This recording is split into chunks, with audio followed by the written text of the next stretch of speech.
जल्दी से आ जाइए, फिर करते हैं क्लास शुरू। काली रंग की कलम, पतली कलम कर ले, अलग से बनाए ध्यान से। टू टू टू टू बंद कर, साइलेंट कर। आ जाओ फटाफट से। फोन कर दिए हैं हमने साइलेंट। कल वाला टॉपिक ही टॉपिक है। राम राम जी सारे ने, मैं तारा साथी मोहित पुनिया बताम सारे का जॉब स्टार के यूट्यूब चैनल पर भाई तड़के तड़के मॉर्निंग की कोल्ड नेस में फिर तो स्वागत करो। तो सुना जा क्या अंतर है, आ जाओ फटाफट से। तो भाई जैसा कि आप लोगों को पता है, आपने हरियाणा जीके की सीरीज शुरू कर रखी है और कल हमने करा था हरियाणा का भौगोलिक परिचय का मोटा मोटा इंट्रोडक्शन। यानी एक तरीके से हमने पढ़े थे जो भी हमारा ये हरियाणा का मैप है, हरियाणा के जो भी हमारे पड़ोसी राज्य हैं वो भाई इस तरफ हमने देखा भाई राजस्थान जिसकी सबसे लंबी सीमा 1262 किलोमीटर, ऊपर पंजाब है, ठीक है। यहां पर हमारा हिमाचल प्रदेश, यहां पर उत्तराखंड है, जिंदगी हो गई झंड है, हाथ में बचा ओनली खंड है। यहां पर हमारा उत्तर प्रदेश है, यहां पर दिल्ली है, यहां पर क्या है चंडीगढ़ है। कल हमने इनके बारे में विस्तार पूर्वक पढ़ा, एनसीआर क्षेत्र के बारे में पढ़ा। हाँ जी, ये चीजें हमारे समझ में आ गई थी। उसके बाद हमने कल एक चीज भी पढ़ी, हरियाणा के ऐसे जिले बताओ जिनकी बाउंड्री किसी भी अन्य राज्य के साथ नहीं लगती। तो तीन जिले हमने पढ़ लिए थे, रोहतक की बाउंड्री किसी के साथ नहीं होती, दादरी की बाउंड्री किसी के साथ नहीं होती, और अभी हांसी नया जिला बना, हांसी की बाउंड्री भी किसी भी अन्य राज्य के साथ नहीं होती। ये चीजें हम लोग कल पढ़ चुके थे। हाँ जी, ये चीजें हम लोग पढ़ चुके थे, ठीक है जी। अब हम आज आगे पढ़ेंगे। पहले तो कुछ वन लाइनर फैक्ट रह गए थे, महत्वपूर्ण तथ्य रह गए थे जो मुझे कल करवाने थे, लेकिन कल टाइम हो गया था, इस वजह से नहीं करवा पाए थे, तो उनको करेंगे, ठीक है। जैसे आपने पढ़ा था तीन राज्य जिनकी किसी के साथ, तीन जिले हरियाणा के जिनकी किसी के साथ बाउंड्री टच नहीं होती, वो हमने पढ़ लिए। कल पढ़ लिए थे हांसी, रोहतक, दादरी, पहले दो थे, लेकिन अब हांसी नया जिला बन गया तो हांसी भी इसी के अंदर इंक्लूड है, ठीक है जी। अब आते हैं आगे, वो जो वन लाइनर फैक्ट है, हरियाणा का एकमात्र जिला जिसकी बाउंड्री तीन तीन राज्यों के साथ लगती है वो है तुम्हारा यमुनानगर। ये जो यमुनानगर है इसकी बाउंड्री तुम्हारी हिमाचल प्रदेश के साथ भी लगती है, इसी यमुनानगर की बाउंड्री तुम्हारी उत्तराखंड के साथ भी लगती है, और इसी यमुनानगर की बाउंड्री तुम्हारी यूपी यानी उत्तर प्रदेश के साथ भी लगती है। तो एग्जामिनर ने प्रश्न पूछा हुआ 3 से 4 बार, ठीक है। हरियाणा का एकमात्र जिला जिसकी बाउंड्री क्या है, 3 राज्यों के साथ टच होती है। लिखेंगे सभी साथी। हरियाणा का, ठंड ज्यादा है यार, हाथ जमा काम करने बंद हो रहे। एकमात्र जिला, गर्मी लानी पड़ेगी शरीर में, जिला जिसकी बाउंड्री, जिसकी सीमा 3 राज्यों से टच होती है, 3 राज्यों से टच होती है भाई। ऐसा जिला कौन सा है, तो ऐसा जिला है यमुनानगर भाई, ठीक है। यमुनानगर की सीमा ऊपर की तरफ तो किससे, हिमाचल प्रदेश से, थोड़ा है इस तरफ आओगे तो उत्तराखंड, और नीचे की तरफ आओगे तो यहां पर उत्तर प्रदेश। तीनों राज्यों से आपकी टच होने का काम करती है, तो इसके अंदर नाम आ जाएगा यमुनानगर का, ठीक है। यमुनानगर की सीमा क्या है, 3 राज्यों के साथ टच होती है, हरियाणा का एकमात्र ऐसा जिला है, ठीक है जी। ये चीजें में क्लियर होगी, ओके भाई। अब हरियाणा का एकमात्र ऐसा जिला जिसकी बाउंड्री 2 तो राज्यों से टच होती है और एक यूनियन टेरिटरी यानी कि एक केंद्र शासित प्रदेश से टच होती है, तो वो है पंचकुला। पंचकुला कैसे, इस तरफ देखोगे तो पंजाब से बाउंड्री टच होती है, इस तरफ जाओगे तो हिमाचल प्रदेश से टच होती है, और एक यूनियन टेरिटरी है चंडीगढ़, चंडीगढ़ से भी टच होती है। यानी हरियाणा का एकमात्र जिला जिसकी सीमा क्या है, 2 राज्यों और एक यूनियन टेरिटरी यानी एक केंद्र शासित प्रदेश से टच होती है, तो वो कौन सा है, पंचकुला। हरियाणा का एकमात्र जिला, एकमात्र जिला जिसकी सीमा 2 राज्यों प्लस एक यूटी, यूटी का मतलब समझ गया ना, यूनियन टेरिटरी यानी केंद्र शासित प्रदेश से टच होती है, तो वो जिला कौन सा हो जाएगा, वो जिला हो जाएगा जी पंचकुला, ठीक है। पंचकुला की सीमा 2 राज्यों से टच होती है और एक केंद्र शासित प्रदेश से टच होती है। हाँ जी, ये चीज भी हमें क्लियर होगी, होनी भी चाहिए भाई, ठीक है जी।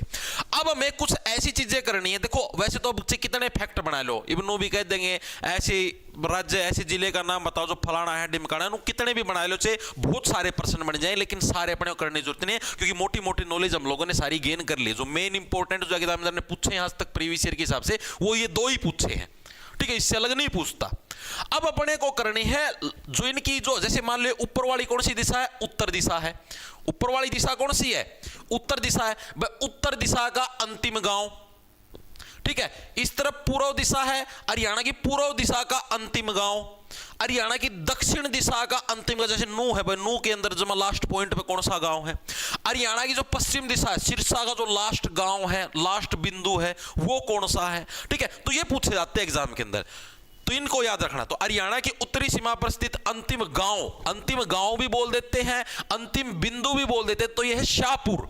शाहपुर कहां पर? हरियाणा के पंचकुला जिले के अंदर देखने को मिलता है। इसको अंतिम बिंदु भी बोल देते हैं, अंतिम गांव भी बोल देते हैं, तो इसके अंदर गलती मत करके आना, ठीक है जी। कदम समझो अंतिम बिंदु पूछ लिया जी, ये कहां से आ गया, ठीक है। लिखेंगे हरियाणा की उत्तरी सीमा पर स्थित, ये पूछे गए हैं भाई, अंतिम गांव बोल लो या फिर बिंदु बोल। आरआरबी जेई, एसएससी जेई और अन्य एई जेई एग्जाम्स की पूरी तैयारी टेक्स्ट बुक के साथ। Enrol now. हरियाणा के पंचकुला के अंदर है जी। क्या नाम होगा? शाहपुर, हरियाणा के पंचकुला के अंदर है जी। ओके जी, ये चीज हमें समझ में आएगी। उसके बाद आ जाएगा दक्षिणी सीमा पर, डायरेक्ट लिखवा दूं अब तो। दक्षिणी सीमा पर अंतिम गांव, पश्चिमी सीमा पर अंतिम गांव या अंतिम बिंदु बोल लो। पूर्वी सीमा का अंतिम गांव या अंतिम बिंदु है। देखो पूर्वी सीमा की अगर हम लोग बात करें तो पूर्वी सीमा का जो लास्ट गांव, देखो आप यहां से देखो बाउंड्री बनानी, देखो तो बाउंड्री के अंदर यमुनानगर के अंदर आपको लास्ट गांव देखने को मिला ताजेवाला, ठीक है। ताजेवाला आप लोगों ने नाम भी सुना है, तो ताजेवाला है वो आपके यमुनानगर के अंदर हमको देखने को मिलता है। तो ये हमारी किसके ऊपर, जो हमारी पूर्वी सीमा है उसका लास्ट गांव है ताजेवाला। लास्ट बिंदु बोल लो या लास्ट गांव बोल लो, कहां पर? यमुनानगर के अंदर, ठीक है जी। पश्चिमी सीमा की बात करें, सबसे पश्चिम में कौन सा? सिरसा है। सिरसा के अंदर यहां पर गांव है चौटाला गांव, ठीक है। जो हरियाणा के अंदर जो चौटाला पार्टी है, ठीक है, अभय सिंह चौटाला, जय सिंह चौटाला, ये इसी गांव से, अपने गांव का नाम है, अपने नाम के पीछे लगाते हैं, ठीक है। तो यानी कि चौटाला गांव हमारी पश्चिमी सीमा है भाई, लास्ट गांव है चौटाला गांव। पश्चिमी बिंदु बोल लो, पश्चिमी सीमा बोल लो, हरियाणा के सिरसा जिले के अंदर, ठीक है जी। दक्षिणी के अंदर आता है यहां पर नू, जो ये नू है मेवात के अंदर, यहां पर एक गांव जिसका नाम है दोहा, ठीक है। ये जो दोहा गांव है ये आपको देखने को मिलता है नू के अंदर भाई। कौन सा गांव? दोहा गांव, जो कि आपको हरियाणा के नू के अंदर देखने को मिलता है भाई। ये चीजें क्लियर हुई या नहीं हुई, एक बार के लिए बताओ। चारों पॉइंट क्लियर हुए या नहीं हुए? हरियाणा की उत्तरी सीमा पर स्थित अंतिम गांव शाहपुर पंचकुला, ठीक है। यहां पर बात करेंगे तो यमुनानगर के अंदर कौन सा? ताजेवाला। यहां पर बात करें तो सिरसा के अंदर चौटाला गांव। सबसे नीचे बात करेंगे तो नू के अंदर दोहा गांव। ये चार अंतिम बिंदु भी है, अंतिम गांव है पूरे हरियाणा के। मैंने आपको बाउंड्री वाले करवा दिए, बताओ क्लियर हुए या नहीं हुए? फिर से बता दो सर भाई, फिर से इसमें क्या करूं? डायरेक्ट देख लेना, फिर से बताना कि इसमें दोहा नो। वेरी गुड भाई। हरियाणा ग्रुप डी का नोटिफिकेशन कब तक आएगा सर? भाई राहुल रंगा, आत्मदे दुकंगा, भाई अभी कुछ भी नहीं पता मेरे भाई कब आएगा, ठीक है। पहले पुलिस का आएगा, ग्रुप डी का बाद में आएगा, पहले पुलिस का आएगा। और आप नोटिफिकेशन की चिंता मत करो, आप अपनी तैयारी के ऊपर फोकस रखो। इबे सीईटी ग्रुप सी का पेपर होया था ना, हाल रही होंगी पाखड़ी थोड़ी बहुत है, नंबर आ रहे होंगे 60 है, जिद्दे पढ़ो हुई दोबारा, मानो यह बात है। तो भाई तम नू ना करे करो, नोटिफिकेशन कब आएगा, नोटिफिकेशन आएगा तब पढ़ना शुरू करेंगे। जो बालक नोटिफिकेशन आए पचा पढ़ना शुरू करें उसका आज तक कदे सिलेक्शन नहीं होया, यह बात मन्ना देख ली जीवन में, ठीक है। खूब बालक देखो यार, मैं तम बताओ डेली मैसेज आऊं, डेली सबका बेरा है। जो बच्चा रेगुलर तैयारी करता ना, इब जैसे मान लीजिए कोई नोटिफिकेशन को नहीं ना पुलिस का ना ग्रुप डी का, अभी भी जो बच्चे पढ़ने लग रहे हैं, जैसे अपने पास 2100 बच्चे जुड़ रहे हैं फिलहाल लाइव, ठीक है। ये बच्चे तो अभी भी पढ़ने लग रहे हैं बिना नोटिफिकेशन आए भी, इन्हीं बच्चों का सिलेक्शन होगा आगे। किसी का ग्रुप डी निकल जाएगा, कोई सीटी मेंस मिल जाएगा, आई चीज समझ में। और जो तुम खुद देख लियो, नोटिफिकेशन आए तो मान लो अपना जैसे लास्ट 3-4 हजार लाइव जाओ है, ठीक है। नोटिफिकेशन आए 7-8 हजार भी लाइव चलिया करेंगे, फिर वह जो भीड़ है ना, वह है सिर्फ हमारे वर्ग के व्यूज बनाने की, बस। उसका कोई नौकरी से कोई संबंध नहीं, ना वो नौकरी लग गए। पांच वीडियो आप व्यूज भी देखियो, 3-4 लाख व्यूज आया करेंगे पेपर का दौरा। वो सारी भीड़ है सिर्फ एग्जाम के अंदर दिखाने के लिए। सरकार की कमाई करवाना खत्म, हमारे बच्चे की कमाई करवाना खत्म, रोडवेज की कमाई करवाना खत्म, सबकी कमाई का जरिया हूं बस। पढ़ने वाले सारे यही है बस, ठीक है। जो वास्तव में पढ़ने वाले बच्चे हैं, जोर मार के हरियाणा के अंदर बताने लग रहा हूं 50 से 60 हजार, बाकी सारी भीड़। आधे तो है हमें पढ़ने जावा है लाइब्रेरी का, मैं किताब उठा ली, आज पढ़ लिए, 2 दिन जारी मार ली, आज फिर पढ़ लिए, फिर 3 दिन जारी मार ली, बार खड़े की चाह की सुचुस की मार ली। तो एक पढ़ने वाले बच्चों अलग है भाई, उनकी चीजें हुई क्लियर। आगे चलूं, क्या हुआ सर? एचटेट 17-18 जनवरी को ही होगा क्या? हाँ भाई पूजा कुमारी, क्योंकि भाई क्या हुआ, विनय ने कहा सर 100 करते हैं इसलिए वो रुपए का वो है जींद, ठीक है जी। अब जींद की बाउंड्री पहले 7 जिलों के साथ टच होती थी, अब 80 बन गया बाउंड्री टच होती थी। हरियाणा का एकमात्र ऐसा जिला जिसकी बाउंड्री सबसे अधिक जिलों के साथ टच होती है वो है जींद, ठीक है जी। अब जींद की बाउंड्री पहले 7 जिलों के साथ टच होती थी, अब 80 बन गया, 80 के बाद अब 8 जिलों के साथ इसकी बाउंड्री टच होती है। कैथल के साथ होगी, करनाल के साथ होगी, पानीपत के साथ होगी, सोनीपत के साथ होगी, रोहतक के साथ होगी, आसी के साथ होगी, हिसार के साथ भी टच होने लग रही है और फतेहाबाद के साथ भी टच होने लग रही है। यानी 1 2 3 4 5 6 7 8, ठीक है। और 80 के गठन से पहले कितने, मात्र सिर्फ 7 जिलों के साथ इसकी बाउंड्री टच होती थी और 80 के गठन के बाद टोटल 8 जिलों के साथ इसकी बाउंड्री टच होती है भाई, ठीक है। तो यह चीज याद रखना बहुत इंपॉर्टेंट है, मतलब डाटा के अंदर कुछ नया चेंज होया है ये, ठीक है। तो हरियाणा के ठीक मध्य में स्थित जिला जिसे हरियाणा का हृदय भी कहते हैं वो कौन सा है, जींद जिला।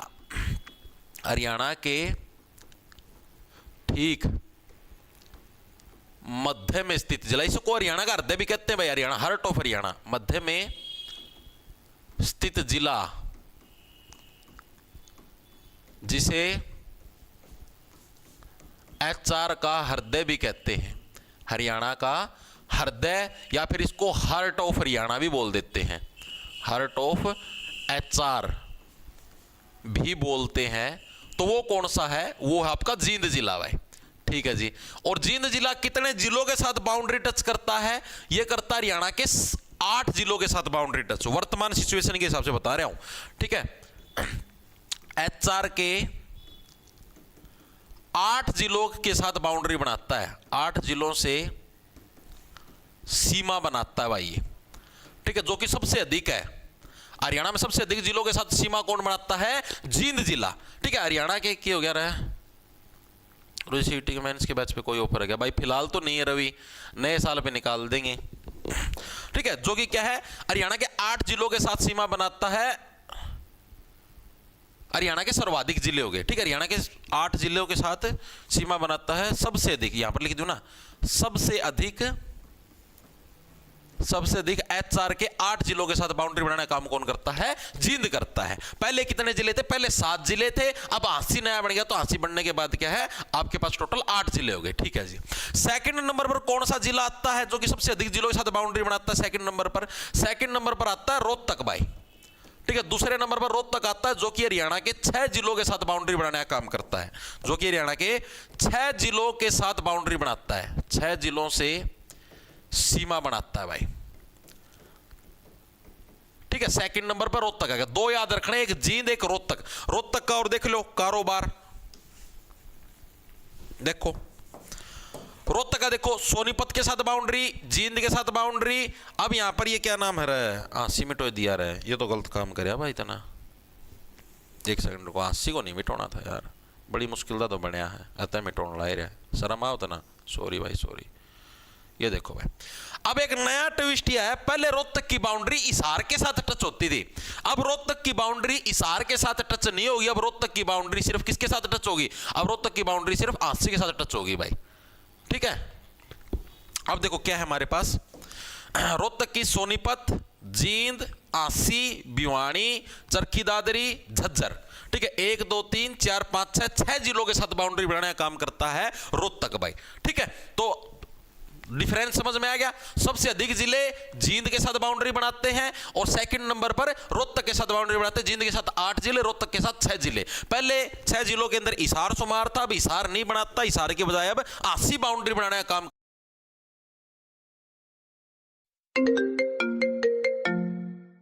नरेश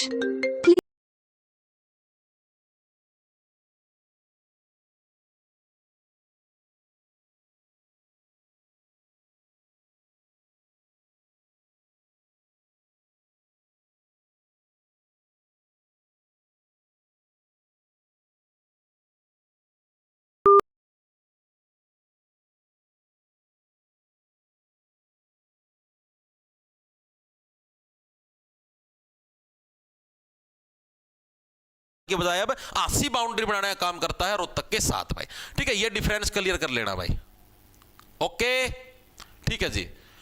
सर जी इंग्लिश और हिंदी की पेडागोजी करवा दो एचटेट के लिए। पेडागोजी भाई मैं टीचर, अगर आप लोग देखो भाई एचटेट के अगर बच्चे हैं अपने साथ जुड़े हुए हैं तो भाई मैं टीचर ढूंढ के करवा दूंगा यूट्यूब के ऊपर लाइव पेडागोजी, ठीक है।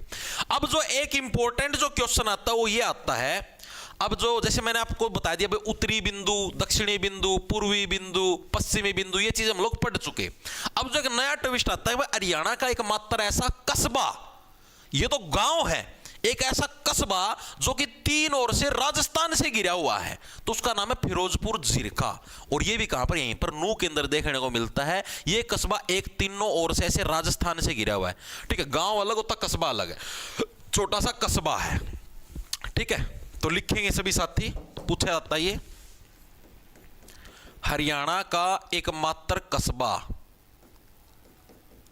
एकमात्र कस्बा जो तीन ओर से राजस्थान से घिरा हुआ है भाई, राजस्थान से घिरा हुआ है। उस कस्बे का नाम क्या हुआ, घिरा हुआ है, उसका नाम है भाई फिरोजपुर जिरका। क्या नाम है, फिरोजपुर जिरका, इसका नाम है फिरोजपुर जिरका, ठीक है। और कहां पर हमको देखने को मिलता है, यह मैं हरियाणा के नू जिले के अंदर देखने को मिलता है। इसको याद कैसे रखोगे, देखो भाई फिरोज नाम का कोई व्यक्ति है, ठीक है। फिरोज एक मुस्लिम नाम है। इस तरीके से मुस्लिम व्यक्ति से क्या है, हमारी सभी महिलाएं मुंह ढक लेती हैं, ठीक है भाई, उसको अपना मुंह नहीं दिखाते, नहीं तीनों ओर से है, सभी ने मुंह ढक लिया, इस तरीके से याद रख लो, ठीक है। यानी फिरोजपुर जिरका से क्या है, तीनों ओर से क्या हमने मुंह ढकने का काम किया, राजस्थान से मतलब तीनों ओर से घिरा हुआ फिरोजपुर जिरका कस्बा है नू जिले के अंदर भाई, ठीक है। इस ट्रिक से इसको याद रख लेना।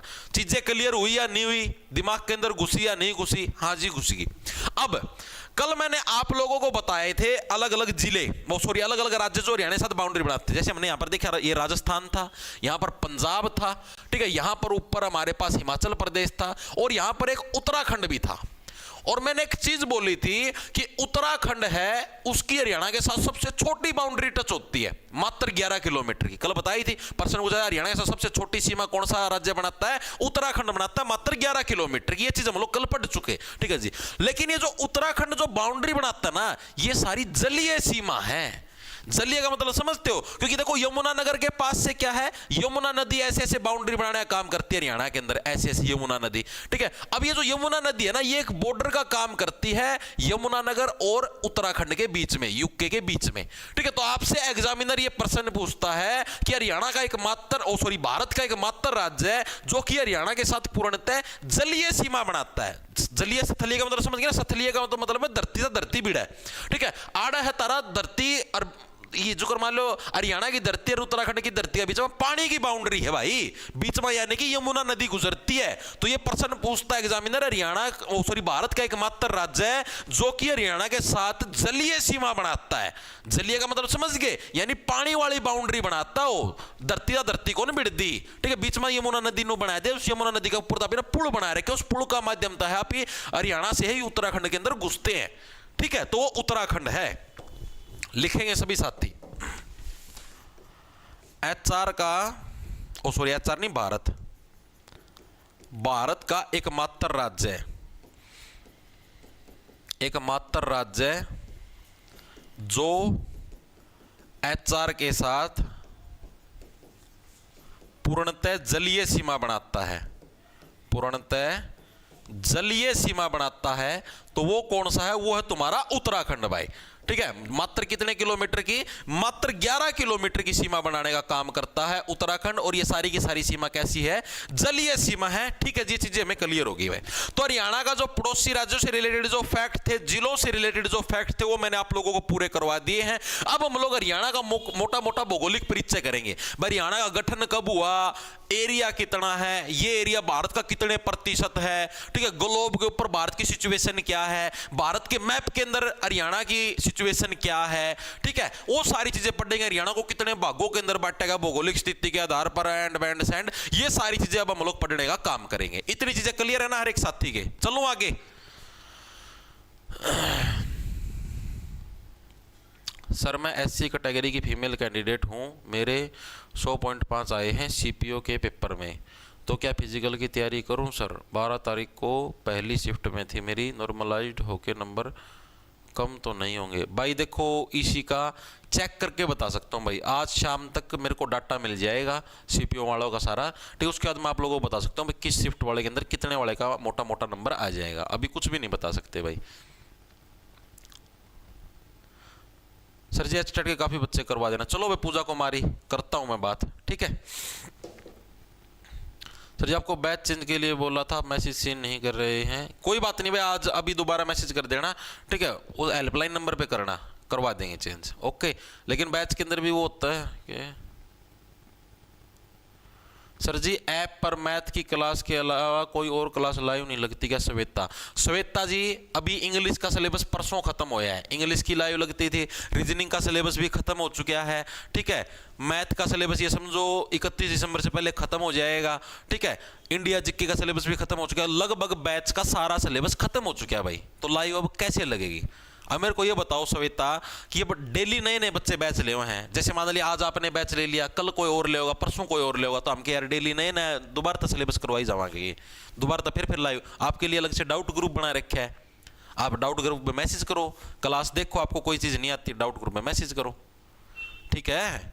अब यार इंडिया जी का सिलेबस पूरा हो लिया, अगस्त में शुरू कराया था, पूरा हो लिया सारा, ठीक है। ये भाई बैच अगस्त का शुरू हो रहा है, वो 3 अगस्त से बैच स्टार्ट कराया था, तो सिलेबस पूरा हो लिया भाई, उसने बार बार थोड़ी ना करवावांगे, मानो यह बात है।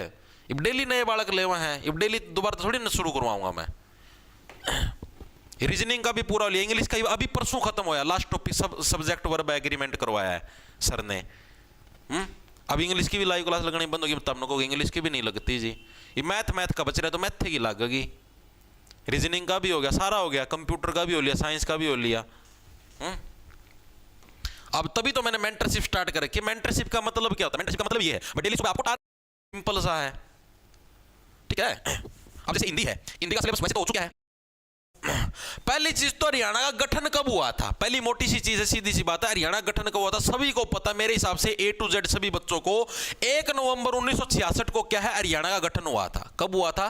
1 नवंबर 1966 को हरियाणा का गठन हुआ था। हाँ जी, इस चीज का हमको पता है, ये है हरियाणा का भौगोलिक परिचय का मोटा सा इंट्रोडक्शन, ठीक है। इसके अंदर ना तो कुछ याद करवाने की जरूरत ना कुछ, और सभी को पता है 1 नवंबर 1966 को हरियाणा पूरे देश के अंदर छा गया था। 66 का मतलब छा गया था पूरे देश के अंदर भाई, ठीक है। हरियाणा का गठन हुआ किससे अलग करके हुआ था? जो पंजाब है, पंजाब से अलग करके भाई, ठीक है।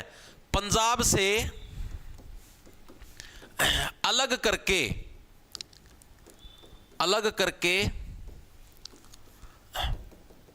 17वें राज्य के रूप में हरियाणा गठन हुआ था।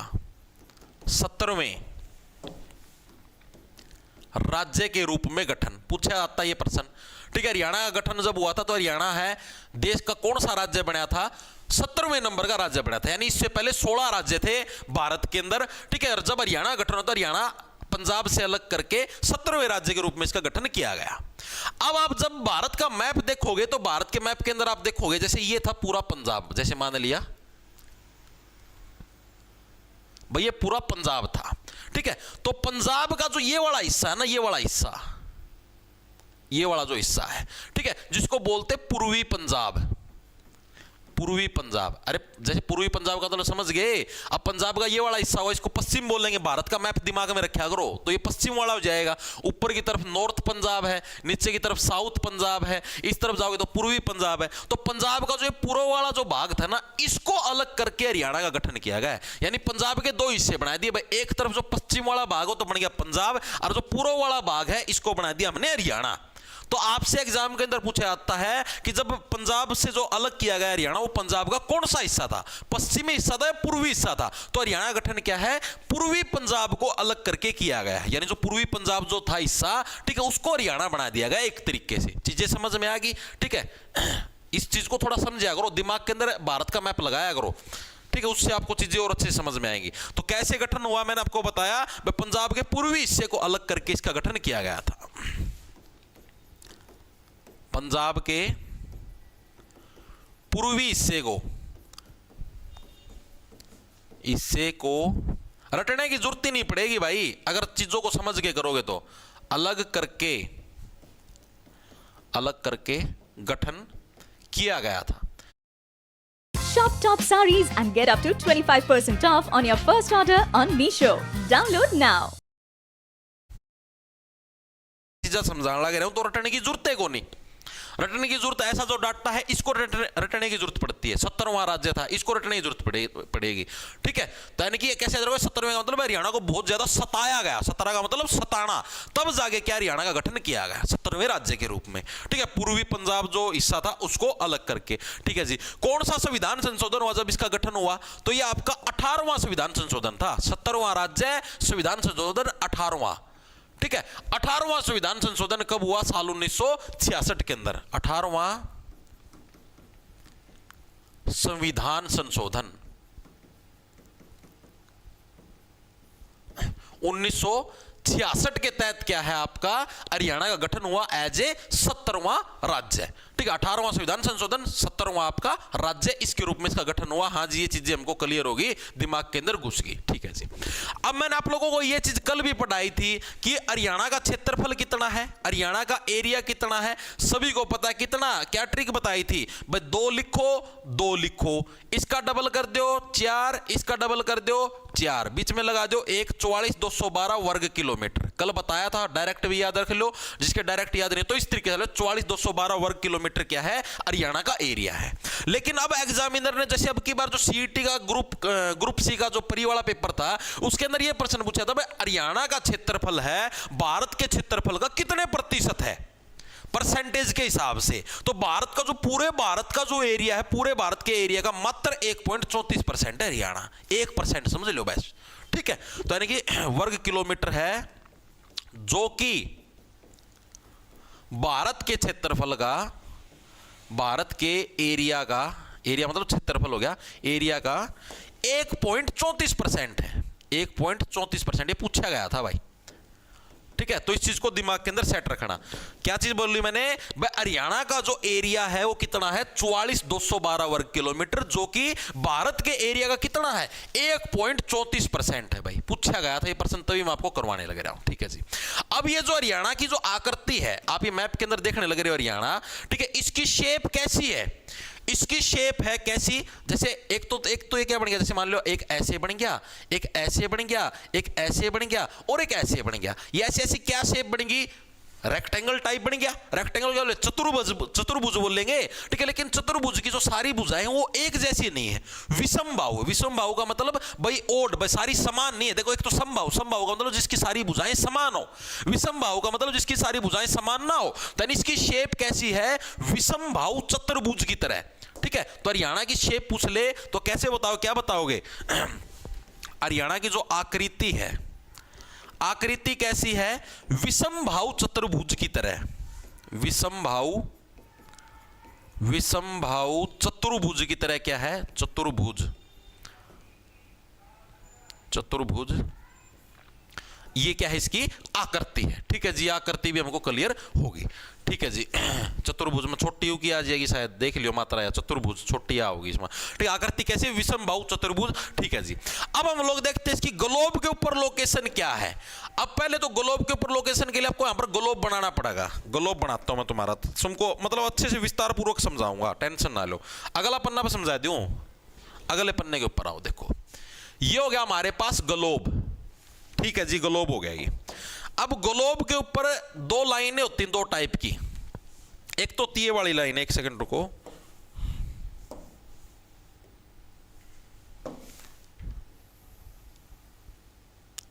ठीक है जी, इनको बोलते हैं भाई, ये वाली जो रेखाएं होती हैं इनको बोलते हैं अक्षांश रेखाएं। क्या बोलते हैं? अक्षांश रेखाएं। जो ऐसे मतलब कैसे जो पसरी हुई होती है इनको क्या बोलते हैं? इनको अक्षांश रेखाएं बोलते हैं। ठीक है, अक्षांश जैसे आपने ज्योग्राफी के अंदर मैंने जब भूगोल पढ़ाया था, इंडिया जीके के अंदर देख लेना, उसके अंदर विस्तार पूर्वक समझा रखे टॉपिक अच्छे से। ठीक है, यहां पर 2 बिंदु होते हैं, ऊपर वाले को बोलते हैं नॉर्थ पोल, नॉर्थ पोल यानी कि उत्तरी ध्रुव, हिंदी में बोलोगे तो उत्तरी ध्रुव, उत्तरी ध्रुव। पोल को बोलते हैं हिंदी में ध्रुव। और ये होता हमारे पास साउथ पोल, जिसको बोलते हैं दक्षिणी ध्रुव, दक्षिणी ध्रुव। ठीक है जी, अब जो अपना भारत है ना, भारत ये जो बीच वाली जो लाइन होगी, ठीक है, ये होगी अक्षांश रेखा।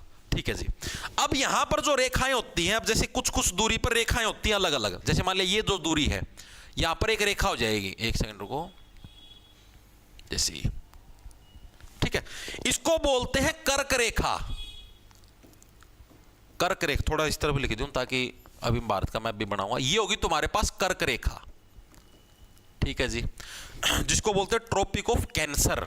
ठीक है, नीचे वाली जो लाइन होगी, अरे नीचे वाली जो लाइन होगी इसको बोलेंगे मकर रेखा। क्या बोलेंगे? मकर रेखा। इंग्लिश में बोलते हैं ट्रॉपिक ऑफ कैप्रिकॉर्न, मकर रेखा। अब जो अपना भारत है ना ग्लोब के ऊपर, अपना भारत है यहां पर, यानी कर्क रेखा हमारे भारत के बिल्कुल बीचों बीच से गुजरती है। ये अपना भारत है ग्लोब के ऊपर, ठीक है जी। अब एक लाइन आती है ऊपर से नीचे ऐसे, ठीक है जी, इसको बोलते हैं भाई देशांतर रेखाएं। क्या है? देशांतर रेखा। ये भी हमारे दो हिस्से हो गए। अगर इस तरफ जाओगे तो ये तो बढ़ गया तुम्हारे पास पूर्वी देशांतर, पूर्व दिशा इसी तरफ होगी, और इस तरफ आओगे तो ये क्या बढ़ गया तुम्हारे पास? पश्चिमी देशांतर, पश्चिमी देशांतर। अब हरियाणा की सिचुएशन देखो आप।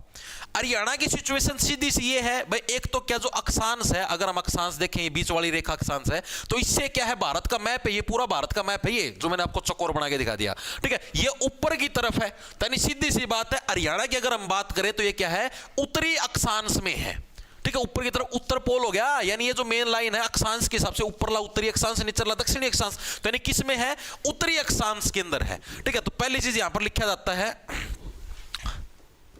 लोकेशन ऑन मैप, पूछा जाता ग्लोब के ऊपर, लोकेशन ऑन ग्लोब, ठीक है।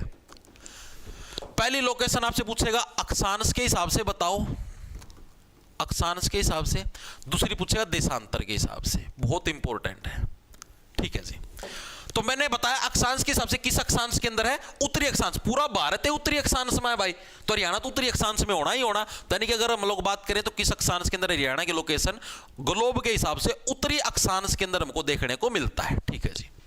देशांतर के हिसाब से देखेंगे, ये देशांतर है, हरियाणा कुछ हिस्सा में पश्चिमी देशांतर के अंदर भी देखने को मिलता है, लेकिन जो हमारा हरियाणा ये हमारा पूर्वी देशांतर के अंदर हमको देखने को मिलता है, ठीक है। तो यानी कि हरियाणा नहीं, सॉरी, भारत का कुछ हिस्सा बोल रहा था, यानी देशांतर के हिसाब से देखेंगे तो पूर्वी देशांतर, पूर्वी देशांतर के अंदर ये हमको देखने को मिलता है। पूर्वी देशांतर पश्चिमी देशांतर समझ गए ना? ये जो बीच वाली लाइन, इससे इस तरफ वाले सारे पश्चिमी है, उस तरफ वाले सारे पूर्वी है, तो पूरा भारत है पूर्वी देशांतर के अंदर है, तो ये तो पूर्वी देशांतर के अंदर आना ही आना, ठीक है जी। ये चीज हमारे समझ में आ गई, दिमाग के अंदर घुस गई, घुसनी भी चाहिए, क्योंकि मैं अच्छे तरीके से तुम्हारे दिमाग में घुसेड़ने भी लग रहा हूं। अब हमको देखना है अक्षांशीय विस्तार कितने डिग्री से कितना है, वो आपको समझाता हूं हरियाणा के मैप के ऊपर।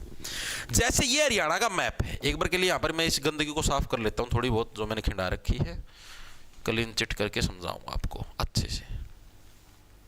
आज तुमको ऐसा समझाया दूंगा तो हम लोगों को जी मजा आएगा, स्वाद आएगा, ठीक है।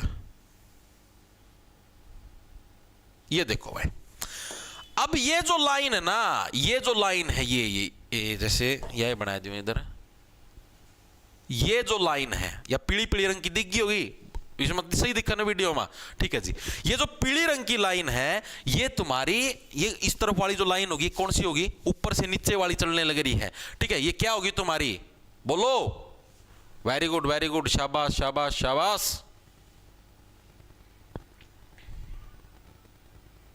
वेरी गुड, देशांतर रेखा, वेरी गुड, शाबाश, ठीक है। तो ये हमारी देशांतर रेखा है, ठीक है। ये कितने डिग्री है? ये 74 डिग्री, ये जो ऊपर डॉट होता है जिसको डिग्री बोलते हैं, 74 डिग्री 28 मिनट।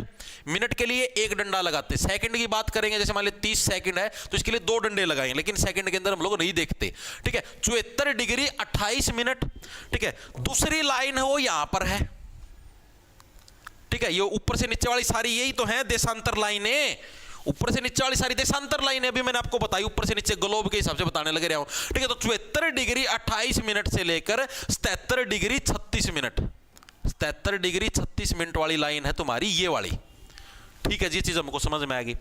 अब मैं इस हिसाब से देखूं ऐसे, तो ये जो ऊपर वाला जो बिंदु है हरियाणा का, ठीक है, ये कितने डिग्री यानी कितने उसके ऊपर अक्षांश के ऊपर है? तो 27 डिग्री 39 मिनट, 27 डिग्री 39 मिनट अक्षांश, ठीक है। और नीचे वाला जो ये बिंदु है, ये हरियाणा का ये जो नू वाला आएगा, ठीक है, ये कितनी अक्षांश वाली लाइन है मैंने बताई ना, ऐसी पसरी हुई लाइन है, सारी अक्षांश की है। तो ये 30 डिग्री 35 मिनट, 30 डिग्री 35 मिनट अक्षांश। तो यही एग्जामिनर पूछता है कि हरियाणा है आपका कितने अक्षांश के बीच में लाई करता है। तो हरियाणा 27 डिग्री 39 मिनट अक्षांश से लेकर 30 डिग्री 35 मिनट अक्षांश के बीच में। देशांतर का मतलब जो ऊपर वाली ऐसे ऊपर से नीचे लाइन है, अभी यही तो बताया यार तुमको ग्लोब के अंदर, ये ऊपर से नीचे वाली ये देशांतर है, ठीक है। तो देशांतर के हिसाब से अगर हम लोग बात करें तो 74 डिग्री 28 मिनट से लेकर आपका 77 डिग्री 36 मिनट देशांतर के बीच में लाई करता है। चीजें समझ में आई या नहीं आई, दिमाग के अंदर घुसी या नहीं घुसी?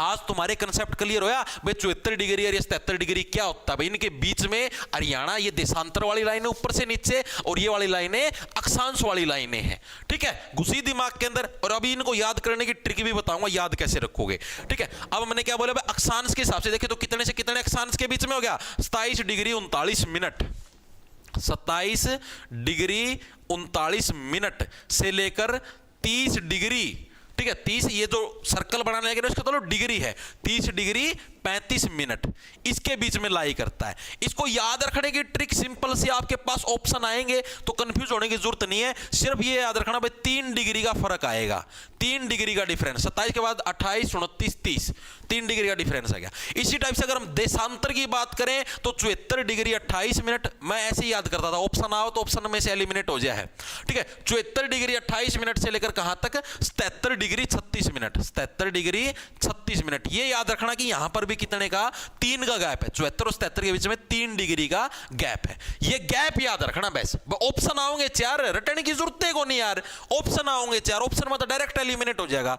ऑप्शन का मैं सिर्फ नू देखना है भाई जिसका में 3 डिग्री का गैप है, 27 ना याद रखियो और 74 ना याद रखियो, बस 27 74, ठीक है। 27 में 3 जोड़ना है 30 डिग्री बन जाएगा, 74 में 3 जोड़ना है 77 डिग्री बन जाएगा। ऑप्शन मतलब ऑटोमेटिक दिमाग में सेट, मेरा तो नू ही रहा करे भाई, ठीक है। मैं तो नू देखा अगर ऑप्शन आ गए, ऑप्शन में देख लिया 27 डिग्री में 3 डिग्री का गैप याद रखो, दोनों में 3 डिग्री का गैप है, ठीक है। आड़े 30 बन जाएगा, आड़े 77 बन जाएगा, डायरेक्ट ऑप्शन मारो टक देसी, ठीक, ठीक है। क्या हुआ सर जी, कर्क रेखा किसने खींची थी, के मेरा भाई कौन था? पहले वाले सारे लेक्चर आपको बैच के अंदर मिलेंगे भाई, क्लियर होगी भाई हर एक साथी के। बहुत बड़े 75 मिनट, क्या है 75 मिनट भाई, 75 मिनट क्या है मेरे भाई, 30 डिग्री 75 मिनट कहने लग रहे हो क्या? किधर है, इधर ये 35 मिनट की जगह 75 मिनट आए भाई, हर एक बुक के अंदर हर एक जगह अलग अलग लिख रखा है यार, ठीक है। हर एक बुक में हर एक जगह अलग अलग लिख रखा है, कितने 30 डिग्री 35 मिनट है, कितने 30 डिग्री 75 मिनट है, ठीक है। वो आपकी मर्जी, कुछ भी मान लो, कोई दिक्कत नहीं। पेपर के अंदर इतना डीप नहीं पूछता भाई, पेपर के अंदर सिर्फ ये पूछेगा हाँ भाई कौन सा ऑप्शन देखना था, हमारा टिक मारना है। कोई इतनू कौन दे 35 दे दिया 75 दे दिया, नू कौन दे हुआ है 75 है तो भाई मैं कर दूंगा, ठीक है, बल्ले मैं चेक कर लेता हूँ भाई फोन के अंदर।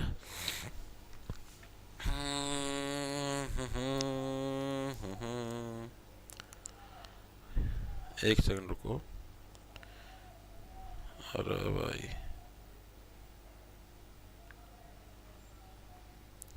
27, अब बोलो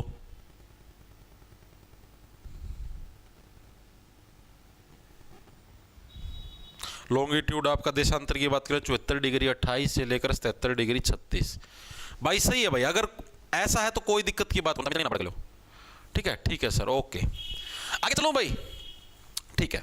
अब अगर हम लोग बात करें ग्लोब के हिसाब से, जैसे मैंने देखा कि अगर हम लोग भारत का मैप देखें, भारत के मैप के हिसाब से मैंने करवा दी क्या सिचुएशन, आपको नहीं करवाई।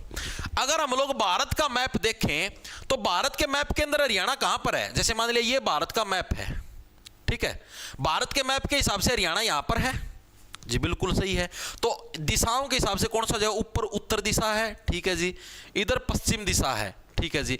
तो यानी कि भारत के मैप के हिसाब से किस दिशा में है, उत्तर पश्चिम दिशा में, ठीक है जी, लिखेंगे सभी साथी, ठीक है। भारत की उत्तर पश्चिम दिशा में स्थित है, उत्तर पश्चिम दिशा में स्थित है। ठीक है, भारत की किस दिशा में स्थित है? उत्तर पश्चिम दिशा के अंदर स्थित है हरियाणा।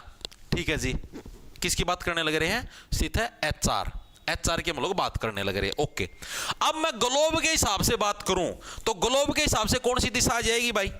ग्लोब के हिसाब से अगर अभी बात करें, ग्लोब के हिसाब से नॉर्थ दिशा, ऊपर वाली ऐसी नॉर्थ है, इधर वाली ये हमारी कौन सी होगी भाई? मतलब कि ये बीच वाला पॉइंट है, बीच वाला पॉइंट ये है। ठीक है, ऊपर नॉर्थ, इस तरफ पूर्व है। तो यानी ग्लोब के हिसाब से तो हरियाणा यहां पर है, ये रहा, ये हरियाणा है। ठीक है, तो इसके हिसाब से कौन सी? ग्लोब के हिसाब से उत्तर पूर्व दिशा, ऊपर की तरफ उत्तर है, इस तरफ पूर्व है, इन दोनों के ऐसे बीच से गुजरने लग रहा है। तो ग्लोब के हिसाब से अगर हम लोग बात करें तो उत्तर पूर्व दिशा। यानी कि अगर एग्जामिनर पूछ ले कि ग्लोब के हिसाब से हरियाणा की स्थिति, ग्लोब के हिसाब से एचआर की जो लोकेशन है वो कौन सी हो जाएगी? वो हो जाएगी उत्तर पूर्व। उत्तर पूर्व समझ में आई कैसे हुई?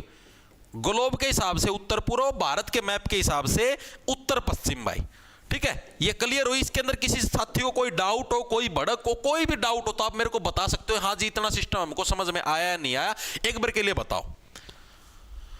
हाँ, इतनी चीजें हर एक साथी क्लियर है ना? उत्तरी अक्षांश, देशांतर, ये समझ में आया? हरियाणा की लोकेशन अक्षांश के हिसाब से उत्तरी अक्षांश में, देशांतर के हिसाब से पूर्वी देशांतर में है। कितने से कितने अक्षांश के बीच में? 27 डिग्री 39 मिनट से लेकर 30 डिग्री 35 मिनट अक्षांश के बीच में है।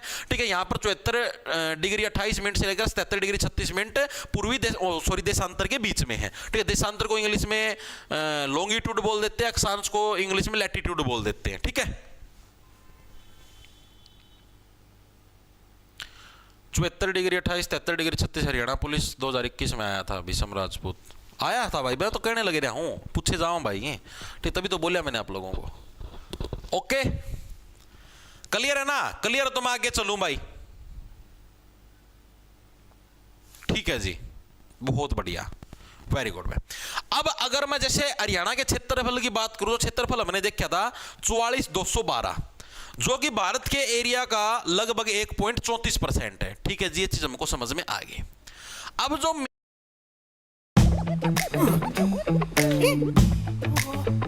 सेफ इन्वेस्टर्स के लिए, तो जिस टाइम आपका जैसे मतलब जम्मू कश्मीर, जो ये अलग अलग जो आपको केंद्र शासित प्रदेश वगैरह वगैरह नहीं बनाया था, यानी जम्मू कश्मीर के अंदर से धारा 370 नहीं हटी थी, उस टाइम तक हरियाणा का स्थान था 21वां क्षेत्रफल के हिसाब से पूरे भारत के अंदर। भाई एरिया के हिसाब से हरियाणा का साइज था, उसका जो रैंक मिला हुआ था हरियाणा को 21वां मिला हुआ था। लेकिन जब जम्मू कश्मीर बना, मतलब आर्टिकल 370 हटा, यानी जब ये केंद्र सरकार के अंडर आया जम्मू कश्मीर, उसके बाद क्या है? उसके बाद से हरियाणा का स्थान हो गया 20वां। तो ये डिफरेंस याद रखना। ठीक है, तो लिखेंगे सभी साथी यहीं पर, क्षेत्रफल के हिसाब से लिखवा देता हूं।